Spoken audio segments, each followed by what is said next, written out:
yang peka terhadap infrastruktur. Bayangin, di era pemimpin lama, puluhan tahun Jawa Barat bagian selatan sangat terpinggirkan, atau mungkin dianaktirikan oleh pemerintah Jawa Barat. Masalah yang utama adalah kesenjangan soal pembangunan infrastruktur jalan yang tidak merata. Tapi saat Kang Deddy memimpin, Jawa Barat bagian selatan mulai diperhatikan. Coran dan pengaspalan jalan di Jawa Barat. Langsung, sejengkal aspal. Jengkal, korannya sejengkal. Keren, apa nama? Well, Baik. Ingin ku tutup jendela, sendiri mengunci hati. Jalan rusak, gubernur diprotes, digogoreng, dialusan jadi dirusak.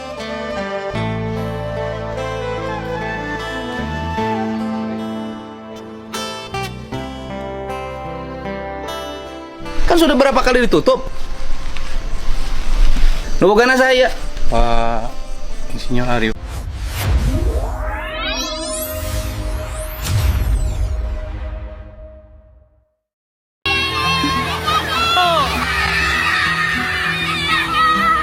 makasih Pak Deddy. Langsung, sejengkal aspal. Jengkal, korannya sejengkal. Keren, apa nama? Well, Baik.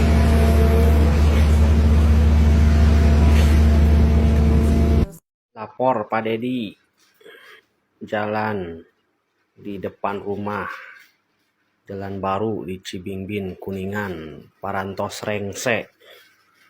Alhamdulillah, saya. Ya, tingali. Mantap. Udah di garis kuningan. Masih baru catnya. Lihat. Ini jalan teh masih bagus, guys. Tapi ku gubernur orang mah masih dehadean kene.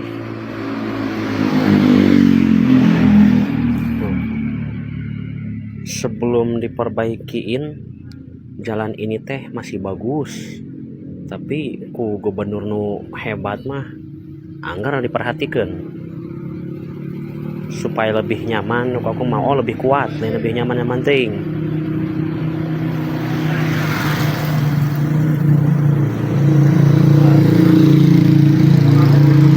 Mantap.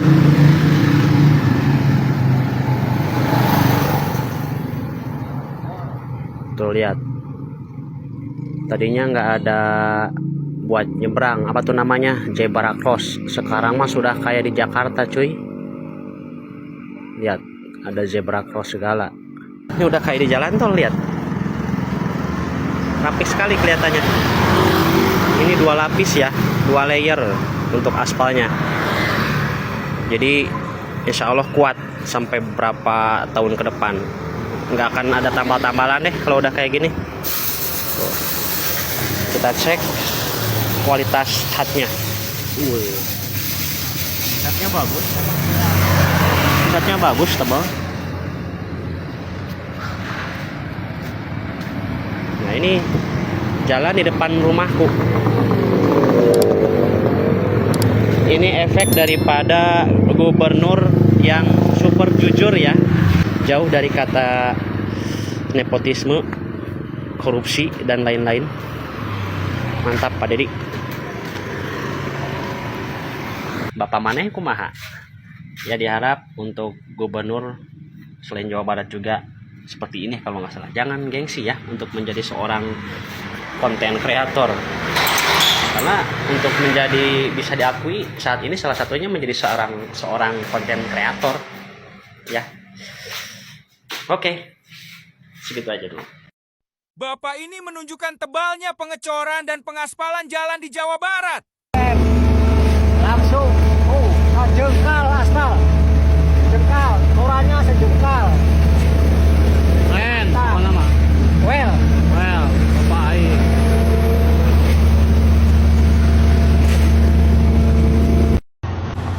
Alat berat yang digunakan untuk perbaikan jalan di provinsi pun semuanya rata-rata alatnya pun baru.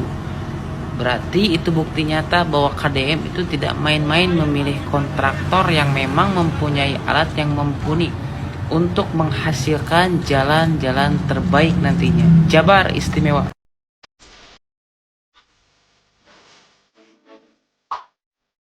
Halo guys, tahu nggak sih ini ada di mana? Yap, ini tuh ada di Desa Tonjong guys. Suasana di jalan ini beda banget loh dari sebelumnya. Jalan yang dulunya rusak dan susah dilewatin, sekarang udah jadi jalan yang bagus, rapi, dan nyaman. Ini semua berkat pembangunan jalan yang dilakukan oleh Gubernur Jawa Barat kita, Kang Deddy Mulyadi. Sejak jalan ini selesai dibangun, aktivitas warga jadi makin lancar. Setiap pagi, jalan ini udah mulai ramai. Warga berangkat kerja, anak-anak sekolah, pedagang mulai buka lapak. Semuanya bisa lewat dengan lebih cepat dan nyaman. Yang paling terasa itu pas akhir pekan guys.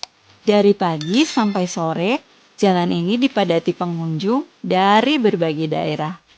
Banyak warga berolahraga, ada yang sepedaan, foto-foto, ada juga yang sengaja datang buat jalan-jalan, nongkrong sambil menikmati pemandangan, atau cari kuliner. Suasananya hidup, ramai, dan penuh aktivitas. Selain itu, dampaknya terasa banget buat para petani, pedagang, dan pelaku UMKM. Mobilitas hasil pertanian jadi lebih mudah. Warung makan, pedagang kaki lima, sampai usaha kecil di pinggir jalan sekarang ramai pembeli. Perekonomian warga juga ikut bergerak loh. Akses yang gampang bikin distribusi barang lebih lancar. Usaha jadi lebih berkembang dan peluang baru mulai terbuka. Jalan ini bukan cuma buat lewat, tapi jadi sumber rezeki buat banyak orang. Jalan ini jadi bukti kalau pembangunan yang tepat sasaran benar-benar bisa mengubah kehidupan masyarakat. Lebih nyaman, lebih rame, dan lebih bermanfaat. Terima kasih buat Kang Deddy Mulyadi yang sudah membangun jalan ini dan ngasih dampak nyata buat masyarakat. Semoga jalan ini terus membawa kebaikan, kemajuan, dan kesejahteraan buat kita semua. Amin.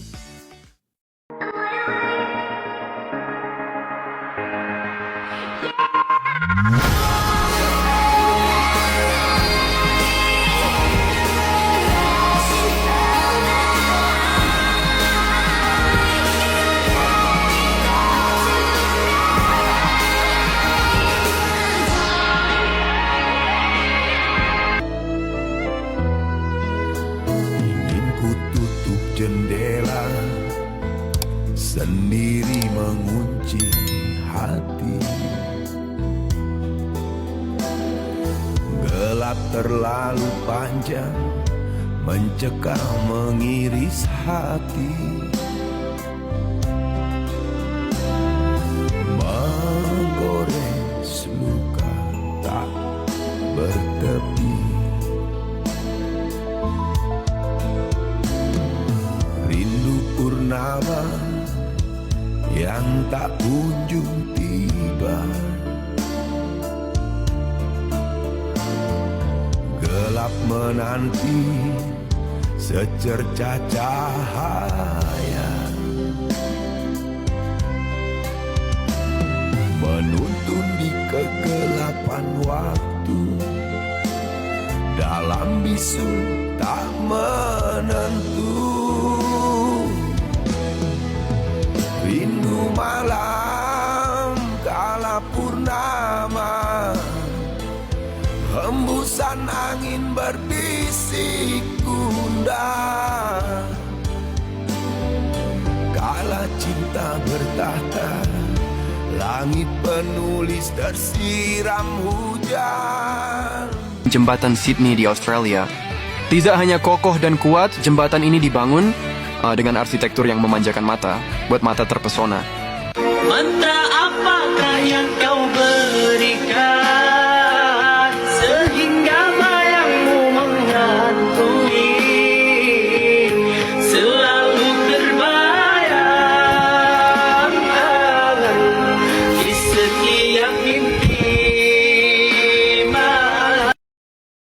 Jalan Cikadu yang dulu terjal dan berlumpur kini berubah mulus di era kepemimpinan KDM, bahkan mirip lintasan sirkuit.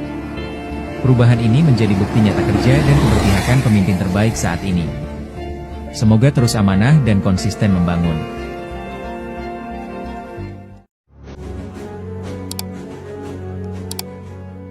Ini dari pagi. Saya sudah minta tadi Sekretaris Daerah Subang untuk mengecek, tapi tidak ada tindak lanjut. Dan ini sudah tidak ada izin. Jalan dibangun dengan biaya mahal. Dirusak hanya yang begini-begini saja. Tutup deh. Ini ditutup. Padahal udah di polis lain. Ini udah di polis lain. Kan sudah di polis lain, kenapa masih produksi? Itu urusan manajemen. Enggak urusan manajemen loh. Besok saya pidana nih ini. Jalan baru selesai dibangun. Dihajar lagi truk-truk besar.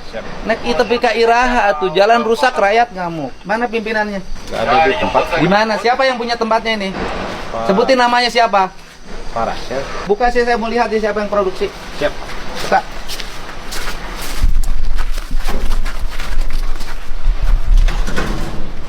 Operator produksinya mana? Malam nggak produksi. Barusan mesinnya berbunyi. Tahu sudah depan sudah di polis lain. Kenapa masih produksi? Pidana loh. Anda tahu nggak? Saya berapa ratus miliar bangun jalan, baru selesai. Jalannya punya perusahaan ini.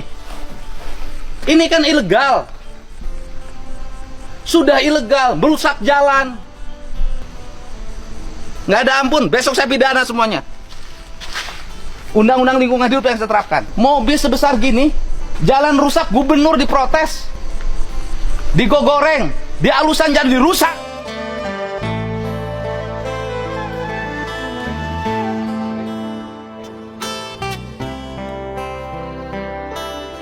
Kan sudah berapa kali ditutup? Bukan saya. Pak Insinyur Arifin Insinyur Arifin, di mana alamatnya? di Bandung. Bandung. Orang Bandung yang punya perusahaannya.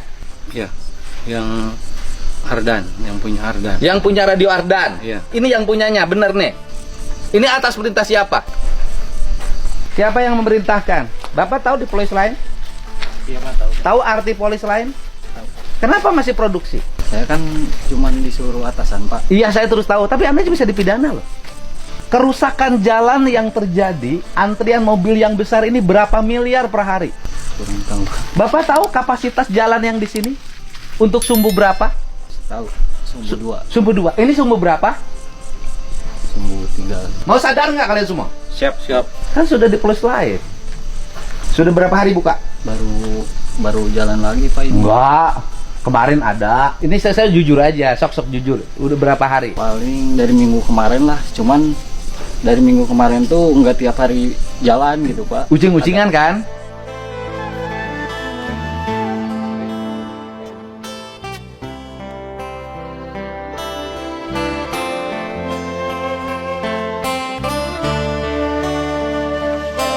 Secara resmi, saya bersama dengan Bapak Wali Kota dan juga Dinas Bina Marga resmikan jalan panjangnya 400 meter, lebarnya 5,5 meter.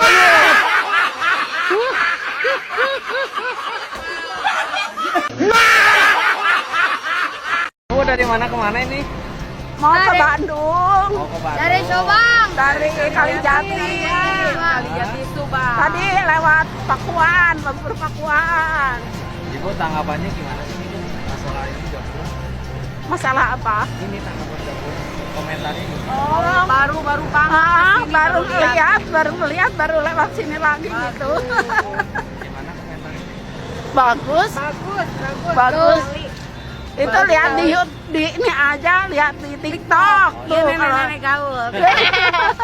Jadi lebih indah. Jadi lebih indah, Bu? Ya. Jadi lebih indah, lebih bagus. Jadi kalau lebih bersih. Berarti perbatasan Bandung Barat kan? Iya. Subang sama Bandung Barat. Bandung Barat. Iya. Kalau jalannya gimana, Bu? Bagus. Jalan udah bagus, jalan udah bagus.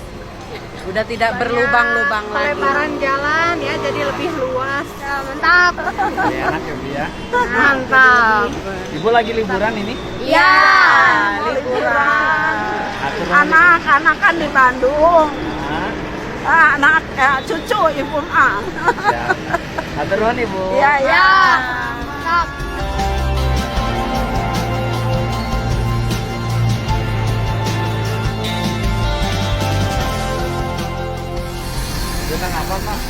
Wah mantap, jalan dari pertama saya ke sana biasanya Pagaden, wah sekarang lancar.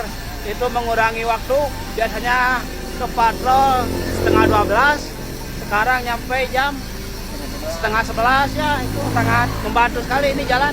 Mulus pokoknya malah, mantap pisan. Mantap, sip. Bapak dari mana ke mana? Saya dari Bandung, tadi ke patrol. Ya, ngirim barang. Subang, Pemanukan, patrol, ke tempat. Biasanya itu menempuh jarak dari Bandung jam 6, nyampe biasanya setengah 12. Sekarang mengurangi waktu 1,5 jam lah kurang lebih. Mantap pokoknya jalan.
Jadi Provinsi Jawa Barat itu kalau masih ada jalan yang jelek, nggak logis. Karena pendapatan kendaraannya saja 8 triliun. Kalau pendapatannya dibalikin ke jalan, Pak nggak usah 5 tahun Pak, setahun jalan provinsi selesai Pak. Kita akan mulai tahun 2026 membangun desa melalui provinsi langsung. Kita akan menyelesaikan beberapa ruas jalan desa dengan sistem beton, dengan menggunakan pola swadaya, tetapi teknologi dan bahan bakunya dari Provinsi Jawa Barat. Orientasinya apa? Orientasinya adalah kami akan memperbanyak jumlah tenaga kerja. Ubur-ubur ikan lele.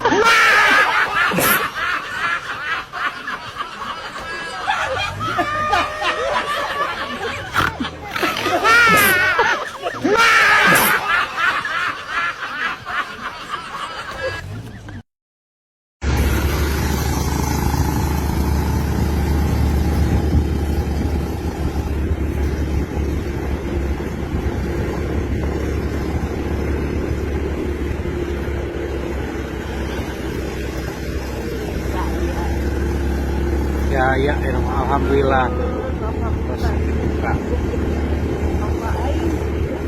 Pak Gubernur, hatur nuhun.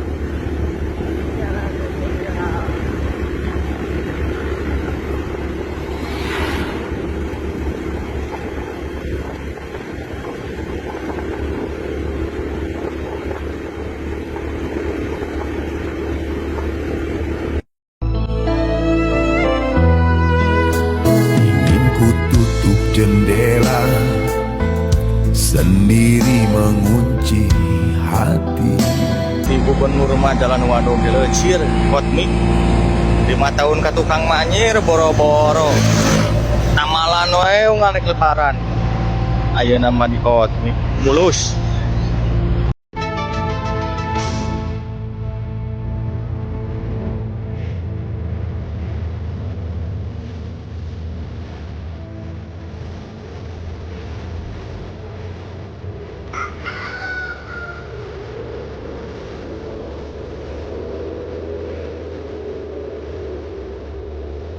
Jadi Provinsi Jawa Barat itu kalau masih ada jalan yang jelek, nggak logis. karena pendapatan kendaraannya saja 8 triliun. Kalau pendapatannya dibalikin ke jalan, Pak nggak usah 5 tahun Pak, setahun jalan provinsi selesai Pak. Hebat Pak Dedi. Jalanan mulus. Jalan Tasik Sumedang. Jalanan mulus ya Pak Dedi, mantap Pak Dedi. Atur nuhun Pak Dedi, perjalanan jadi lancar.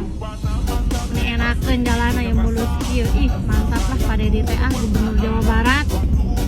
Lanjutkan Pak Dedi, lanjutkan. Warga Jawa Barat harus bangga punya gubernur yang peka terhadap infrastruktur. Bayangin, di era pemimpin lama, puluhan tahun Jawa Barat bagian selatan sangat terpinggirkan, atau mungkin dianaktirikan oleh pemerintah Jawa Barat. Masalah yang utama adalah kesenjangan soal pembangunan infrastruktur jalan yang tidak merata. Tapi saat Kang Dedi memimpin, Jawa Barat bagian selatan mulai diperhatikan. Ini bukti, jika Kang Dedi benar-benar ingin mewujudkan keadilan dan kesejahteraan pada rakyatnya. Jika kamu suka dengan kepemimpinan Kang Dedi, kamu wajib like dan share video ini agar lebih berkembang.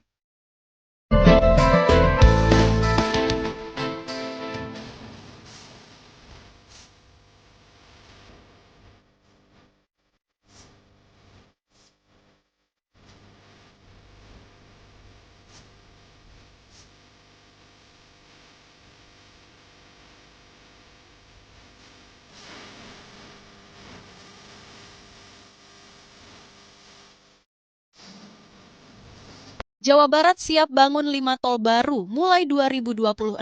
Ini daftarnya. Provinsi Jawa Barat akan memasuki fase baru pembangunan infrastruktur besar-besaran pada tahun 2026.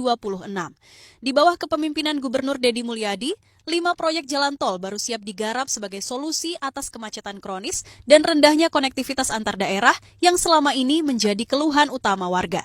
Dengan total panjang ratusan kilometer, kelima tol ini menyasar kawasan-kawasan padat dan jalur wisata utama. Selain mempercepat waktu tempuh, proyek ini diharapkan mendorong pertumbuhan ekonomi daerah, membuka lapangan kerja baru, hingga menciptakan pusat-pusat pertumbuhan baru di luar kota besar. Berikut 5 tol yang akan dibangun di Jawa Barat tahun depan. 1. Tol dalam kota Bandung, solusi padatnya lalu lintas perkotaan. Jalur ini akan menghubungkan titik-titik penting seperti Jalan Doktor, Junjunan, Pastor, Jalan PHH Mustafa, Suci, hingga Rumah Sakit Ujung Berung. Jalur utamanya akan berakhir di kilometer 149 Gede Bage dengan cabang tol tambahan menuju Cileunyi. Tol ini diharapkan bisa mengurangi tekanan lalu lintas di pusat kota Bandung yang selama ini terkenal padat, khususnya saat jam sibuk dan musim liburan. Dalam rencana desain awal, tol ini akan dilengkapi dengan sistem manajemen, lalu lintas berbasis teknologi digital dan akses keluar masuk yang terhubung langsung ke sentra komersial dan pemukiman. 2. Tol Sukabumi Cianjur Padalarang, mempercepat perjalanan di selatan Jabar. Tol sepanjang lebih dari 60 km ini akan menyatukan 3 kabupaten penting di selatan Jawa Barat, yaitu Sukabumi, Cianjur, dan Padalarang. Selama ini, ketiganya hanya dihubungkan jalan nasional 2 lajur yang rawan macet, longsor, dan kecelakaan. Dengan kehadiran tol ini, waktu tempuh yang sebelumnya bisa mencapai 3-4 jam diprediksi akan terpangkas menjadi hanya sekitar 1 jam. Hal ini membuka peluang baru bagi pengembangan kawasan ekonomi baru dan investasi properti di daerah sekitar. 3. Tol Puncak, akses wisata cepat dan bebas macet. Jalur wisata Puncak yang selalu padat kini akan memiliki alternatif baru. Tol Puncak yang membentang sepanjang 51,8 km akan melintasi wilayah Caringin, Megamendung, Cisarua, hingga Cianjur. Desain awal tol ini juga mempertimbangkan kebutuhan wisata dengan rencana membangun rest area tematik, area pandang, viewpoint, dan konektivitas dengan destinasi wisata alam setempat. Harapannya tidak hanya mengurai kemacetan, tetapi juga menghidupkan kembali industri pariwisata pasca pandemi. 4. Tol Pasteur Lembang, jalur cepat ke kawasan dingin favorit. Bagi warga Bandung dan Jakarta, Lembang adalah destinasi favorit untuk berakhir pekan. Namun, akses ke sana seringkali tersendat akibat kemacetan di Pasteur hingga Setiabudi. Tol baru ini akan menjadi solusi. Dibangun dari gerbang tol Pasteur langsung menuju kawasan Lembang, proyek ini menghindari jalur Dokter, Junjunan yang selama ini menjadi titik macet utama.